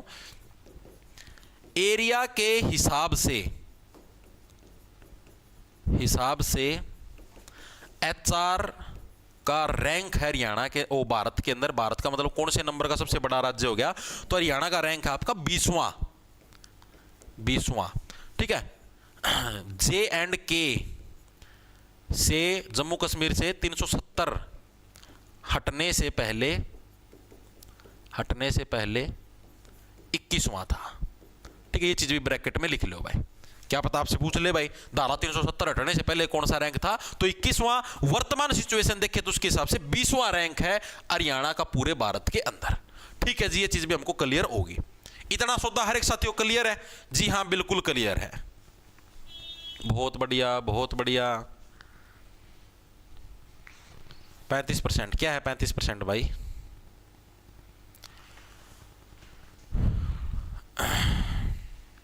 ओके ओके, ठीक है। अरे हर एक बुक के अंदर अलग अलग है भाई ये। ठीक है, कहीं 30 डिग्री 55 मिला, कहीं 75 मिलेगा। ये लड़ाई का विषय को नहीं यार। एग्जामिनर को नहीं भाई आड़े के हरियाणा के एग्जामिनर इतने तकड़े बतामनाड़े 39 की जगह 30 दे देंगे यार, 35 की जगह 75 नहीं, इतने को नहीं भाई। पेपर का मैं ऑप्शन भी नू देंगे 27 डिग्री 39 है ना, तो अगर ऑप्शन धारती 30 से मिला 27 वाला ऑप्शन एक मिलेगा तार लग। इतने को नहीं आड़े के भाई होशियार, तो इतनी बड़क पाड़ो है ना यार, तो अपना हरियाणा जीके का मास्टर थोड़ी ना बनना है। पेपर का में कोई 1% आवर के बेरा ना भी आओ पर्सन, 25% आने हरियाणा जीके के, उसमें तो 1% के बेरा ना भी आओ, इतनी बड़क पाड़न लगे रहे हैं। थोड़ा सोचा करो दिमाग में। अरे कुछ अगर ऐसा आ भी गया होगा तो सबका गलत होगा जो होगा तो, ठीक है। तो इतनी भड़कना पड़ो यार। ऑप्शन आड़ा नु आओगे 27 आ गया, नहीं एक ऑप्शन में तो दूसरे ऑप्शन में 27 दिखा भी को नहीं, सीधा ऑप्शन देख दे टिक्का लाएगा जे हाँ भाई 27 डिग्री वाला ये है, ठीक है। और मान लिया 27 सारे में दे भी दिया तो दूसरे में आड़े नु कौन दे भाई आड़े आड़े 30 दे दिया, अगला में 35 दे दिया, अगला में 40 नु आओगा। तो खुद ना मेरा पाठ जब 3 डिग्री का अंतर बताया था भाई मास्टर ना, भाई ठोक दिया 3 डिग्री का अंतर ऐसा होता, इतने पूछता है कौन अगला, यो भी मना कई अगर ऐसी सिचुएशन हो भी जा तो आज लग कौन पूछे ऐसा कदे। इतनी भड़कना पड़ा करो यार, इतने छोटी सी बात पर लड़ाई लग जाए। एक जना 75 का, एक जना 55 का, एक जना 35 का है कि मैं इतनी भड़के ना पाड़ो यार, ठीक है। आगे चलो, अब हम लोग बात करते हैं हरियाणा का गठन किस समय हुआ, कैसे हुआ, उसके बारे में बात करते हैं। 2 टाइप के काल हमने एंशिएंट हिस्ट्री के अंदर पढ़े थे, याद करो। एक था मेसोजोइक काल, एक था सेनेजोइक काल। मेसोजोइक काल जिसको मध्य काल भी बोल देते हैं, जिस टाइम जैसे इंसानों का विकास होने लग रहा था, ऐसा माना जाता है कि मेसोजोइक काल के अंदर है हरियाणा अस्तित्व में आया था सबसे पहले। यानी भाई भारत के मैप के ऊपर कितने दिखा था कि हाँ भाई हरियाणा नाम की भी कोई चीज है। फिर जो तुम्हारा सेनेजोइक काल आया, यानी जब तीसरी पीढ़ी आई इंसानों की, ठीक है, उस टाइम क्या था हरियाणा के अंदर ये जो पर्वत बने थोड़े मोटे, जो अरावली के पर्वत आ गए, हरियाणा का कुछ हिस्सा का है, ठीक है, शिवालिक पर्वतमाला आएगी, या फिर हरियाणा का जो कुछ मैदानी भाग है, ये सारी चीजें ऐसा माना जाता है भाई नदी नाले जो भी हैं ये सारे सेनेजोइक काल के अंदर बने थे, ठीक है। पूछ सकता है भाई हरियाणा का अस्तित्व किस काल के अंदर आया, मेसोजोइक। नदी नाले जो पहाड़ हैं ये किस काल के अंदर बने, तो ये बने थे सेनेजोइक काल के अंदर। तो ये 2 काल याद रखना, लिखेंगे सभी साथी। हमारे पास 2 टाइप के काल हैं, एक मेसोजोइक काल, जोइक काल, एक तुम्हारे पास सेनेजोइक काल, सेनेजोइक काल, ठीक है जी। मेसोजोइक काल जिसको मध्य काल भी बोल देते हैं, इस समय क्या है हरियाणा मेनली अस्तित्व के अंदर आया, ठीक है। पहली बार उन्होंने दिखा हमें धरती पे ऐसा भी कोई ओसी का है, ठीक है। हरियाणा मेनली अस्तित्व में आया, अस्तित्व में आया, ठीक है जी। और सेनेजोइक काल के अंदर क्या है, हरियाणा में पहाड़, वन, नदी, नाले बने, प्रकृति ने ये चीजें बनाई, ऐसा माना जाता है इतिहासकारों के द्वारा, ठीक है। इनको रटने की कोई उसकी जरूरत नहीं, सिर्फ समझो, ठीक है। मेसोजोइक के अंदर भाई मेसोजोइक का मतलब समझ लो भाई हमने मेसोजोइक मैसे मेक, हमने उसको बनाया, ठीक है, हरियाणा को बनाया। सेनेजोइक के अंदर हमने सेना भेजी, प्रकृति ने जाओ वहां पर पहाड़ बनाओ, जाओ वहां पर नदियां बनाओ, जाओ वहां पर नाले बनाओ, इस टाइप से हम लोग पढ़ सकते हैं, ठीक है जी। अब हम लोग बात करते हैं हरियाणा का भौगोलिक क्षेत्र है कितना। हरियाणा का जो भौगोलिक क्षेत्र है वो है कितना। भौगोलिक क्षेत्र का मतलब जिसके ऊपर सपाट भूमि हो, यानी नदियों वाला एरिया काट दो, ठीक है, जो छोटे मोटे पहाड़ उस पहाड़ी एरिया को काट दिया, यानी कि हम सिर्फ मैदानी भाग की बात करेंगे, ठीक है। तो यानी कुल मिला के सिर्फ मैदानी भाग। कैसे जी, आपको मैप के अंदर समझाता हूं जी, कैसे जी, आओ मैप के अंदर। जैसे ये हरियाणा तुम्हारा, अब जैसे आपको पता है भाई महेंद्रगढ़ हो गया, रेवाड़ी हो गया, नू हो गया और ये गुरुग्राम हो गया, यहाँ पर क्या अरावली की पहाड़ियां फैली हुई हैं, तो कुछ एरिया अरावली की पहाड़ियों ने घेर लिया। पंचकुला की तरफ आपको पता है, यमुनानगर की तरफ इधर शिवालिक की पहाड़ियां फैली हुई है, तो कुछ एरिया उसने ऑक्यूपाई कर लिया। यहाँ पर पता आपको यमुना नदी हरियाणा के ऐसे यहाँ पर बाउंड्री बनाती हुई चलने लगी, कुछ एरिया है इस यमुना नदी ने भी ऑक्यूपाई करा है हरियाणा का, मान रहे हो इस बात को, ठीक है। और भी नदियां गुजरती हैं, जो मेन है वो तो यह है यमुना नदी। तो यानी कि इस एरिया को हटाने के बाद मैदानी भाग कितना बना, आप खुद सोच के बताओ भाई, इन सारे ने मिलकर कितना 5-6% एरिया ऑक्यूपाई कराया होगा, इतना ही कराया होगा भाई। थोड़ी सी पहाड़ी उड़े हैं, थोड़ी सी आड़े हैं, तो एक बीच में नदी गुजरे, इतना फालतू तो कौन करे पावे, ठीक है जी, ये चीज हमको समझ में आएगी। तो हरियाणा का मैदानी भाग कितना, लगभग 93.76%, 93.76% जो हिस्सा है वो हरियाणा का मैदानी भाग है। और जो बच गया उसके अंदर पहाड़ी एरिया भी आ गया, उसके अंदर तुम्हारा नदी वाला एरिया भी आ गया, और जो भी वन मतलब जो और भी एंड बैंड जो भी एरिया बच गया वो बच गया अलग मैदानी का। तो जो सपाट भूमि जहां पर मिलेगी, जहां पर आप खेती बाड़ी कर सकते हो और सिस्टम कर सकते हो, यानी कि एक तरीके से वहां पर आपके पहाड़ वगैरह नहीं है, ठीक है जी। अब ये जो मैदानी भाग है इसके अंदर भी हमने इसको 2 भागों के अंदर डिस्ट्रीब्यूट कर रखा है। कौन से, एक तो समतल मैदान हो गए जो जमा सपाट है, ठीक है। एक बालू के मैदान, जैसे जो भिवानी साइड का एरिया है, आप मैप के अंदर जाओगे तो ये जो भिवानी साइड वाला जो एरिया ना, हिसार का कुछ हिस्सा, ठीक है, और ये जो भिवानी का तो पूरा हिस्सा लगा लो, और चरखी दादरी का ये कुछ हिस्सा ऐसा है जो कि राजस्थानी की टच की वजह से यहाँ पर बालू रेत मिलता है आपको, ठीक है। तरंगित बालू मैदान इसको बोलते हैं, ठीक है। यानी कि जो मैक्सिमम हिस्सा वो तो हमारा मैदानी होगा, जमा सपाट मैदान मिलेंगे, बढ़िया माटी मिलेगी, सारा सौदा, ठीक है। लेकिन यहाँ पर ये तरंगित लच्छेदार आपको मैदान, बालू मैदान आपको देखने को मिलेगा, ठीक है। तो यानी यहां पर क्या है, एक तो बिल्कुल समतल मैदान हो गया, समतल मैदान, यहां पर हो गया हमारे पास तरंगित बालू मैदान, ठीक है। ये दो हिस्सों के अंदर हमने इसको बांट दिया। समतल जो मैदान है, बिल्कुल जो सपाट है, वो लगभग कितना मिलेगा, वो लगभग मिलेगा 68.21% के लगभग, अप्रोक्स है ये, ठीक है जी। जो बच गया तरंगित बालू मैदान, वो हमको कितना देखने को मिलता है, लगभग 25.55% के लगभग, 25.55% के लगभग जो आपका बच गया तरंगित बालू मैदान। ये आपको परसेंटेज याद रखने की जरूरत नहीं है, ये सिर्फ आपको समझाने के लिए बताने लग रहा हूं। याद आपको सिर्फ ये याद रखना मैदानी भाग कितने परसेंट, ये समतल और तरंगित ये याद रखने की जरूरत नहीं है फिलहाल के लिए, ठीक है। फिर भी नजरों में से निकाल लेना, अगर पूछ ले तो अलग बात है, बाकी सिर्फ इतना ही पूछेगा मेरे हिसाब से, जहां तक मेरे को पता है, ठीक है। और ये जो मैदानी भाग है ना, मैदानी भाग को भाई किस नाम से जानते हैं हम लोग, घग्गर और जो यमुना नदी है भाई, एक तो हरियाणा के अंदर से मेन पुराने समय के अंदर घग्गर नदी निकलती थी, और एक यमुना नदी तो आपको पता ही पूरे हरियाणा की बाउंड्री बनाने का काम करती है। तो यह जो घग्गर और यमुना नदी है ना, इसका मैदान भी इसको बोलते हैं। क्यों बोलते हैं, ऐसा माना जाता है घग्गर और जो यमुना नदी है, इनके अंदर मिट्टी रेत आता है ना, तो इनके अंदर से जो रेत आया ना, उस रेत की वजह से यहाँ की भूमि उपजाऊ हुई है, तो इसीलिए इस मैदानी भाग को क्या बोलते हैं, घग्गर यमुना मैदान के नाम से भी जाना जाता है इसको, घग्गर यमुना का मैदान भी इसको बोला जाता है, जो हमारा मैदानी भाग है, मैदान भी बोलते हैं, ठीक है। घग्गर यमुना का मैदान किसको बोलते हैं भाई, जो आपका हरियाणा का जो मैदानी भाग है, इसको क्या घग्गर यमुना का मैदान भी हम लोग बोलते हैं, ठीक है जी। ये चीज हमको समझ में आ गई। अब हम लोग बात करते हैं हरियाणा की ऊंचाई कितनी है समुद्र तल से, समुद्र तल से ही सारी ऊंचाई मापी जाती है। प्रश्न इंपॉर्टेंट है, एग्जाम के अंदर आया हुआ है। हरियाणा की समुद्र तल से ऊंचाई कितनी है, समुद्र तल से ऊंचाई कितनी, ये बताओ भाई। ये सभी को पता होगा, मेरे हिसाब से हर एक साथी को पता होगा समुद्र तल से ऊंचाई कितनी है। दो फॉर्मेट के अंदर आपको बतानी है, एक तो मीटर के अंदर बताओ और एक फीट के अंदर बताओ, ठीक है। मीटर के अंदर कितने मीटर है हरियाणा की ऊंचाई समुद्र तल से, और फीट के अंदर कितनी है। 53 general category Haryana police constable में नाम आ जाएगा क्या, नहीं पता भाई। बांगर, खादर, जलोड, मिट्टी, वो करवाऊंगा भाई मोहित पांचाल, थोड़ा सब्र रख मेरे भाई, सारी चीजें करवाऊंगा। हाँ, कल वो पंजाब और राजस्थान के थे 6-7, उसका मैं कंफर्म कर देता हूं। पंजाब के साथ आपके 6 ही जिले भाई, 7 नहीं है, ठीक है। पंजाब के 6 ही जिले हरियाणा के साथ बाउंड्री बनाते हैं। फाजिल का है, कई जने उसको मान लेते, कई जने उसको नहीं मानते, लेकिन अगर मैंने पूरा अच्छे तरीके से कहा, फाजिल का मतलब बाउंड्री टच नहीं करता हरियाणा के साथ, ठीक है। तो पंजाब के साथ 6 ही हैं, राजस्थान के साथ 8 है भाई। एक नया बन गया, मैं मान गया जयपुर के 2 टुकड़े करके एक नया बनाया, राजस्थान के साथ 8 है। जो आपको हैंडरिटन नोट्स मिलेंगे उसके अंदर वो चीज अपडेट होकर आपको मिल जाएगी, ठीक है। 700 700 700 वेरी गुड। 700 से 900 एक आधा साथी का 700 से 900, 700 से 900 वाला बिल्कुल सही है, वेरी गुड भाई। किसका है यो, क्या नाम है, विशाल जांडली।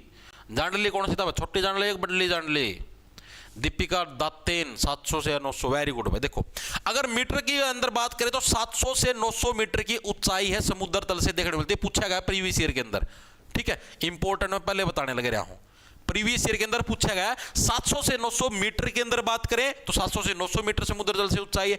अगर सॉरी फिट आओगी क्या, देखिए एक बार, मीटर फिट है, फिट है भैया, मीटर नहीं है, फिट है। 700 से 900 फिट की ऊंचाई है। रुक जाए, इसको पूरा नहीं ठीक करना पड़ेगा, यो निचला में लिख देंगे ना। 700 से 900 फीट समुद्र तल से ऊंचाई है, ठीक है। मीटर के अंदर बात करें तो 200 से 300 मीटर, ठीक है। डिफरेंस है ये, याद रखना, मीटर और फीट। जैसे मैं भी गलती करूं तो आप लोग मत करना, हाँ फिट है, ठीक है। 700 से 900 फीट 300 मीटर है सर, हाँ 300 वाली मीटर लिख दी भाई, हाँ फिट कर दिया भाई, HR 18 कर दिया फिट। ठीक है। 700 से 900 फीट आपकी ऊंचाई है हरियाणा की समुद्र तल से, ठीक है। और मीटर के अंदर बात करें तो 200 से 300 मीटर की ऊंचाई हमको देना। समुद्र तल कहां से मापा जाता है? जो अपना तमिलनाडु के अंदर चेन्नई है, चेन्नई से देखी जाती है चेन्नई से ऊंचाई कितनी हरियाणा की, तो फीटों के हिसाब से देखेंगे तो 700 से 900 फीट और मीटर के हिसाब से 200 से 300 मीटर की ऊंचाई हरियाणा की। ऐसे मतलब मिट्टी का हिसाब था देखा तो, ठीक है जी, ओके, हमको क्लियर होगी, चीजें दिमाग के अंदर घुस गई, ठीक है। अब हम लोग करेंगे हरियाणा का भौगोलिक विभाजन। यह भी 2 टाइप से होता है, अलग अलग चीजें इसके अंदर पूछी जाती हैं। आओ, हरियाणा का भौगोलिक विभाजन। ये जो विभाजन है भाई, ये आपका मेनली 2 तरीके से किया जाता है। एक तो हरियाणा सरकार का डाटा है, उसके हिसाब से हरियाणा सरकार है, उसने हरियाणा को 5 भागों के अंदर डिवाइड कर रखा है।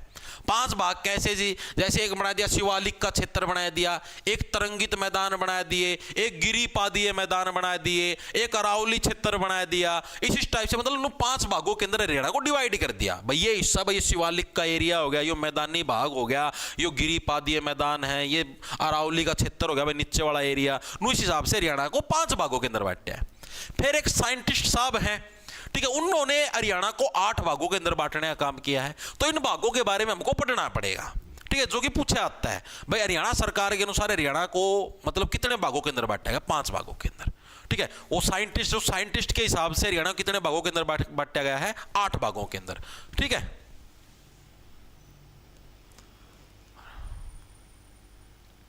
हाँ भाई भीषम राजपूत, 8 अलग अलग है भाई, बिल्कुल बिल्कुल, ठीक है। देखो वे तो लिखेंगे एचआर सरकार के अनुसार, हरियाणा सरकार के अनुसार अगर आपसे पूछ ले तो कितने भाग हैं? 5 भाग हैं, 5 भाग हैं। फिर एक जो मैंने बताया साइंटिस्ट है, साइंटिस्ट साहब है जसबीर सिंह नाम है उनका, शायद जसबीर सिंह ये नाम है क्या भाई? कोई बार कंफर्म करना कमेंट बॉक्स के अंदर, जसबीर नाम है क्या? डॉक्टर जसबीर, हाँ ठीक है, साइंटिस्ट है भाई डॉक्टर जसबीर, मतलब भौगोलिक साइंटिस्ट है, धरती के बारे में जो प्रकृति के बारे में जो ज्ञान के अंदर रखा, पर्यावरण के बारे में।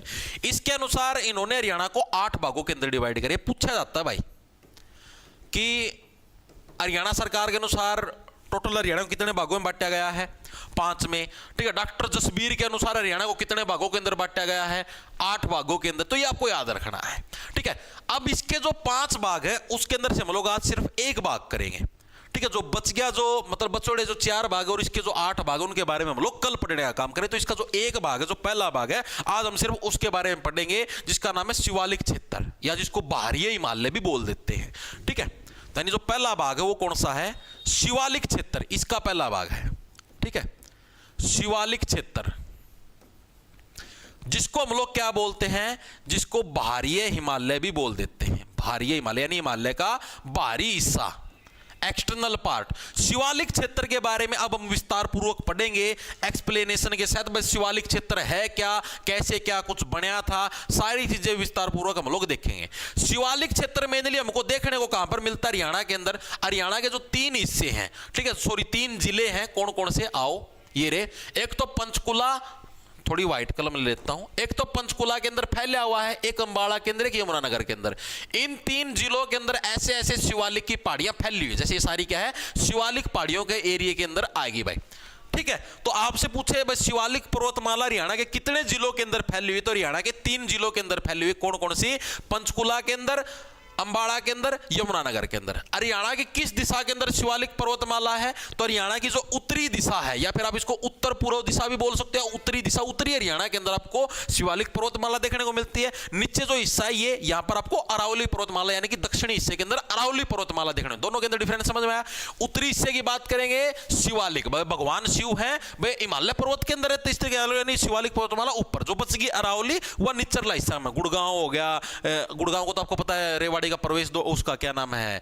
अरावली का प्रवेश द्वार भी बोलते हैं गुड़गांव को, ठीक है। नू हो गया, अरावली, रेवाड़ी, ये सारे आपके क्या है? आपके किसके अंदर आते हैं? अरावली पर्वतमाला की श्रेणी के अंदर आते हैं, ठीक है। ये भी हम लोग कल पढ़ेंगे अरावली वाले के बारे में, ठीक है। तो हरियाणा किस दिशा में? जैसे ये होगी उत्तर दिशा, ये पूरा तो उत्तर पूर्व दिशा के अंदर हमारी शिवालिक पर्वतमाला है। और किन 3 जिलों के अंदर ये मैंने आपको बता दिया। आओ तो शिवालिक क्षेत्र के बारे में पढ़ेंगे। क्या है? हरियाणा के उत्तर पूर्व में स्थित है भाई, उत्तर पूर्व में स्थित है। आपसे एग्जामिनर पूछता है शिवालिक पर्वतमाला हरियाणा की किस दिशा में है, ठीक है, तो उत्तर पूर्व दिशा में है। अगर उत्तर पूर्व ऑप्शन में ना मिले तब आपको उत्तर लगाना है, वरना प्रेफरेंस आपको किसको देनी है, उत्तर पूर्व लग देनी है, ठीक है जी। या जो शिवालिक पर्वतमाला है यह हरियाणा के कितने जिलों का में फैल रही है, तो हरियाणा के 3 जिलों का में फैल रही है भाई। हरियाणा के 3 जिलों के अंदर यह पर्वतमाला फैली हुई है। कौन कौन से 3 जिले हैं, एक तो पंचकुला जी, पंचकुला के अंदर भी शिवालिक पर्वतमाला हमको देखने को मिलती है। एक हमारा यमुनानगर हो गया जी, यमुनानगर के अंदर भी शिवालिक पर्वतमाला हमको देखने को मिलती है। एक हो गया जी अंबाला। रह पाओगी मेरे बिना 100 साल तक? एक पल के लिए भी नहीं।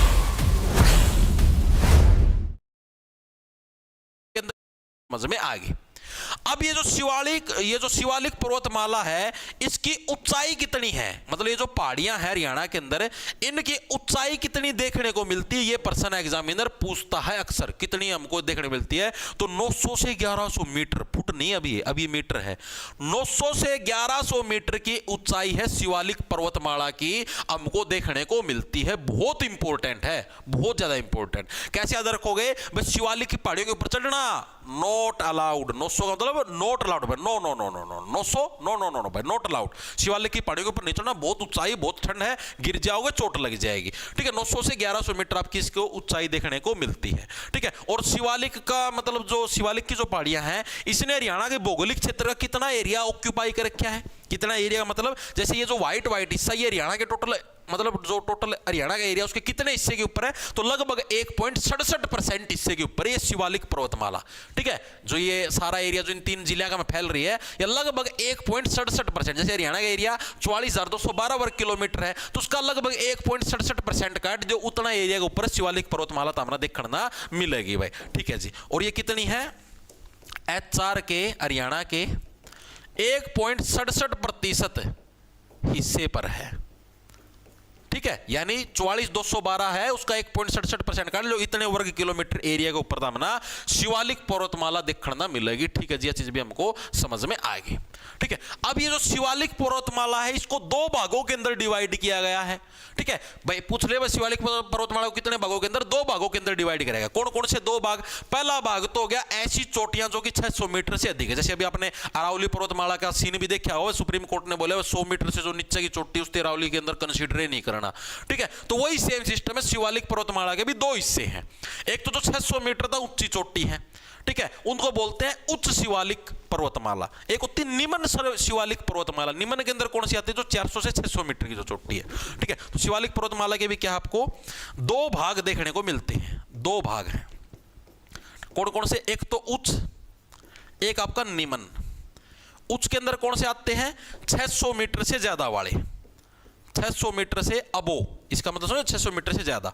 यहां पर लगा लो आप 300 से जो 600 मीटर के बीच में लाई करते हैं, वो सारे किसके अंदर आ गए, वो निम्न जो पर्वतमाला है उसके अंदर आ जाएंगे, ठीक है। 300 से ले लो, 400 से ले लो, बात है कि इसके अंदर कंफ्यूज मत होना, ओके भाई। विनय ब्लॉक मार दो यार, ये बकवास बात नहीं। ममता नोट्स जो डट जाए तो फिर तो 200 रुपये गेड़ा यार, फिर होगा सॉरी। लोअर 400 से 600, हाँ 400 से 600 बोल लो यार, कोई दिक्कत नहीं, इसको ठीक कर लो, कोई ना। 400 से 600 बोल लो, ठीक है, 400 से 600, ठीक है भाई, वेरी गुड भाई, बहुत बढ़िया। अब ये जो शिवालिक पर्वतमाला है ना, इसके अंदर अब अलग अलग पहाड़ियां बनी हुई हैं, ठीक है। कोई छोटी पहाड़ी है, कोई बड़ी पहाड़ी है, और उन पहाड़ियां की भी सब अलग अलग ऊंची ऊंची चोटी भी है। अब मैंने आपको बताया नहीं, बस सबसे ऊंची चोटी मतलब टोटल इतने मीटर की तो इनकी लंबाई देखना मिला है। तो अब अभी बात करें सबसे ऊंची पहाड़ी, सबसे ऊंची चोटी पूछी जाती है भाई हरियाणा की, ठीक है। बात करते हैं तो हरियाणा की सबसे ऊंची चोटी कौन सी, सर्वोच्च चोटी, HR की बहुत बार आए प्रश्न, इंपॉर्टेंट है भाई, मल्टीपल टाइम। हरियाणा की सर्वोच्च चोटी कौन सी है, सबसे ऊंची, सर्वोच्च का मतलब सबसे ऊंची चोटी कौन सी है, करहो चोटी। ठीक है, कौन सी चोटी? करो। करो का मतलब होगा कराना, बेचारी कराव है, हाय सब तो ऊपर ले आके पटक दी, नरी ठंडी हवा चाल सारी मेरा ऊपर लग गई। तब मेरा ठंड के दिन है, ठंड के दिन में यार तम छत पर चढ़ जाओ, एक छत के ऊपर कितनी ठंडी हवा चाल लगी, एक तम सब तक ग्राउंड फ्लोर का ऊपर उड़ा थोड़ी कम ठंड लगेगी। ठीक है, जिंदल टावर पर चढ़ जाओगे और घनी ठंड लगेगी, कितने एरोप्लेन में उठोगे तो उड़ा और भी घनी ठंड लगेगी, यानी जो जितना ज्यादा ऊंचा होगा उसको उतनी ज्यादा ठंड लगेगी। तो करो के करान लग रही है, नुका वो हो जाडा का मकड़ा ऊंचाई पर चढ़ा दी मैं। ठीक है, अब इसकी जो आपको ऊंचाई देखने को मिलती है वो मिलती है 15-14 मीटर। ये डायरेक्ट याद रखिए, 15-14 15-14 61-62 61-62 15-14 15-14 61-62 61-62। ठीक है, 15-14 मीटर क्या है आपको इसकी ऊंचाई देखने को मिलती है।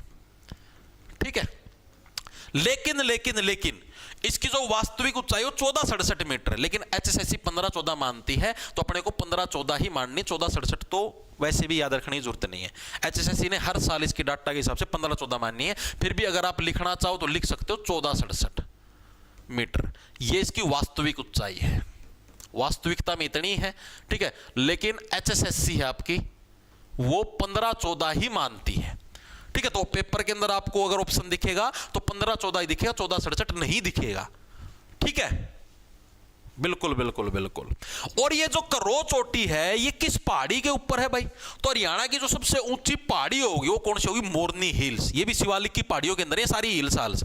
ठीक है, हरियाणा की सबसे जो ऊंची पहाड़ी है, ऊंची पहाड़ी है वो कौन सी होगी? वो होगी मोरनी पहाड़ी, जिसको मोरनी हिल्स बोल देते हैं, मोरनी हिल्स। ठीक है, और इसी पहाड़ी के ऊपर ये चोटी है करो चोटी। ठीक है, और ये कहां पर देखने को मिलती है? पंचकुला के अंदर आपको देखने को मिलती है मोरनी हिल्स। ठीक है, मोरनी हिल्स कहां पर आपको? पंचकुला के अंदर देखने को मिलती है, और यहीं पर ये सबसे ऊंची चोटी है करो चोटी भाई। ठीक है, चीजें समझ में आई या नहीं आई? मोरनी क्या है? पंचकुला, कुल्लो को ऐसे मटकाती हुई चलती है, टुचुक टुचुक टुचुक टुचुक। ठीक है, हाँ जी क्लियर है, okay, very good very good very good. ठीक है, मोरनी हिल्स के बारे में आपको क्या फैक्ट याद रखने हैं? ये हरियाणा का एकमात्र हिल स्टेशन है, पूछा जाता है बहुत बार, हरियाणा का एकमात्र हिल स्टेशन कौन सा है? ठीक है, जिसके ऊपर लोग घूमने के लिए जाते हैं, तो वो कौन सा? मोरनी हिल्स, हरियाणा का एकमात्र हिल स्टेशन। याद रखना, बहुत बार पूछा गया ये। ठीक है, जोन सी चीज का मैं सितारे लगाए दूं ना दो नू समझ लो, उस दिन पक्का रटना ताकि तारे भी कंधे पर 2 सितारे लग पाए। ठीक है जी। दूसरी चीज, चीड़ और देवदार के वृक्ष, चीड़ व देवदार ये पौधे की वैरायटी है। चीड़ और देवदार के जो वृक्ष हैं वो भी सर्वाधिक कहां पर देखने को मिलते हैं? वृक्ष सर्वाधिक हमको सबसे अधिक कहां पर देखने को मिलते हैं? मोरनी हिल्स के अंदर हमको चीड़ और देवदार। कैसे रखो? मोरनी के मोरनी नो नो नो नो कुल्ले मटकांदी चल है, तो उसका स्वभाव क्या है? चिड़चिड़ा हो रहा है। दानवीर, देवदार, देवदार मतलब देवताओं की तरह दानवीर स्वभाव नहीं, चिड़चिड़ा स्वभाव हो रहा है, नो जिद नु मटकते चल रहा है। ठीक है, चीड़ और देवदार के वृक्ष भी कहां पर? मोरनी हिल्स के अंदर देखने को मिलते हैं। और इसका नाम मोरनी ही क्यों पड़ा? उस टाइम एक मोरनी नाम की रानी थी, उसके नाम पर भाई, मोरनी नाम की रानी थी उसके नाम पर के है इसका नाम पड़ा मोरनी हिल्स, रानी के नाम पर। ठीक है जी, ये चीजें हमको क्लियर होगी। मोरनी हिल्स क्लियर हो गया, सबसे ऊंची चोटी करो चोटी भी क्लियर होगी, हाजी क्लियर होगी। अब यहीं पर एक और पहाड़ियां हमको देखने को मिलती है शिवालिक के अंदर, ये टिपरा पहाड़ियां। सुना भी टिपरा की पहाड़ियां, टिपरा पहाड़ियां, कई जगह टिपड़ा भी इसको बोल देते, कई जगह टिपरा बोल देते हो, मर्जी आपको इसको क्या बोलना है। जो टिपरा की पहाड़ियां हैं ये भी हमें पंचकुला के अंदर ही देखने को मिलती है। और जो हमारी सबसे ऊंची पहाड़ी मोरनी हिल्स, उसके बाद जो दूसरे नंबर की हरियाणा की सबसे ऊंची पहाड़ी है वो कौन सी है? टिपरा पहाड़ी है। अगर आपसे बोले हरियाणा की दूसरे नंबर की सबसे ऊंची पहाड़ी कौन सी है? टिपरा, पहले नंबर की मोरनी हिल्स। ठीक है, तो चीजें क्लियर हुई। तो हरियाणा की सेकंड सर्वोच्च पहाड़ी, हरियाणा की सेकंड सर्वोच्च पहाड़ी है वह कौन सी है? वह है भाई टिपरा की पहाड़ियां। और ये भी कहां पर देखने को मिलती है? ये भी पंचकुला के अंदर देखने को मिलती है। टिपरा की पहाड़ी भी पंचकुला में, मोरनी हिल्स भी पंचकुला में, करो चोटी आपकी ये जो मोरनी हिल्स है इसके ऊपर आपको देखने को मिले, ये भी पंचकुला का मैं एक डालता। ठीक है जी, चीजें समझ में आगे दिमाग के अंदर घुस गई। ठीक है भाई, अब जो ये तुम्हारा शिवालिक की जो पहाड़ियों का जो एरिया है, अब इन पहाड़ियों के ऊपर मैंने बताया वृक्ष भी है, मैंने बताया जैसे भाई चीड़ और देवदार के वृक्ष, ये चीड़ और देवदार के वृक्ष हैं। तो ये जो वृक्षों का जो मैक्सिमम एरिया ये आपको कहां पर देखने को मिलता है? तो ये पंचकुला के अंदर देखने को मिलता है। जो चीड़ और देवदार के जो सर्वाधिक वृक्ष देखने को मिलेंगे शिवालिक पहाड़ियों, लिख देता हूं, शिवालिक अक्षेत्र का सर्वाधिक वन क्षेत्र कहां पर देखने को मिलेगा? वन क्षेत्र भाई, यहाँ पर जो शिवालिक की जो पहाड़ियां उनके सबसे अधिक पेड़ कहां पर हैं? पंचकुला के अंदर। और सर्वाधिक अगर हम लोग बात करें वर्षा क्षेत्र, बस शिवालिक की पहाड़ियों के अंदर सबसे ज्यादा बारिश है हरियाणा के किस जिले के अंदर पड़ती है? तो वो अंबाला के अंदर भाई। ठीक है, डिफरेंस है ये। मासिंद राम सुना होगा, वो तो उड़ा है। वर्षा क्षेत्र, वर्षा क्षेत्र कौन सा? अंबाला। ठीक है, चेरापूंजी याद होगा, हरियाणा का चेरापूंजी किसको बोला जाता है? छछरौली। छछरौली, छछरौली तो यमुनानगर के अंदर है। चलो ठीक है, वो अलग चीज है, अब इसको इतना याद रखना। ठीक है, सर्वाधिक वन क्षेत्र की बात करें शिवालिक क्षेत्र का तो पंचकुला के अंदर, वर्षा क्षेत्र की बात करें तो अंबाला के अंदर भाई। ठीक है, यानी जो शिवालिक की पहाड़ियों के अंदर जितने भी वृक्ष हैं वो सबसे अधिक कहां पर देखने को मिलते हैं हमको? पंचकुला के अंदर। और जितनी भी बारिश आती है शिवालिक की पहाड़ियों के अंदर वो एरिया हमारा अंबाला के अंदर हमको देखने को मिलता है। ठीक है जी, ये चीज भी हमको क्लियर होगी। तो भाई शिवालिक का जो सिस्टम है वो हो चुका है क्लियर। ठीक है, हाँ ठीक है, वो हो चुका क्लियर। अब आते हैं हमारे जो अगला आता है वो आते हैं गिरिपादीय मैदान। क्या आते हैं? सेकंड जो आता है वो आएगा गिरिपादीय मैदान। गिरिपादीय मैदान, गिरी गिरजा और पादीय खूब दबाएगी। ठीक है, मैदान बनाया जाएगा गिरिपादीय मैदान। इनके बारे में हम लोग पढ़ेंगे कल। ठीक है, आज के लिए बस करते इतना। एक बार के लिए मेरे को यह बताओ, हरियाणा का भौगोलिक क्षेत्र कुछ क्लियर हुआ या नहीं हुआ? ठीक है, लगभग 72-73 मिनट की क्लास हो चुकी है। ठीक है, हाँ बताओ, आज के लिए इतना काफी है? हमने सारा मोटा मोटा जो हरियाणा का जो भौगोलिक परिचय पढ़ने लग रहे हैं, सारा थ्योरी वाइज चलने लग रहा है। पहले मैंने सिर्फ आपको एमसीक्यू टाइप करवाया था, अब की बार पूरा विस्तार पूर्वक स्टोरी टाइप, थ्योरी टाइप आपको करवाने लग रहा हूं। ठीक है, मेरे हिसाब से हर एक साथी की चीजें क्लियर भी होने लग रही होंगी, याद भी होने लग रही होंगी, सिस्टमेटिक वे से सारी चीजें दिमाग में घुसने भी लग रही होंगी। सारी चीजें आपने देखो बढ़िया डाल पढ़ी है। 74 डिग्री अक्षांश कैसे बनाया था, 3 डिग्री का डिफरेंस हुआ, इस तरीके से आप लोग याद रख सको हो। ठीक है, और हर एक साथी क्लियर भी हो गई होंगी।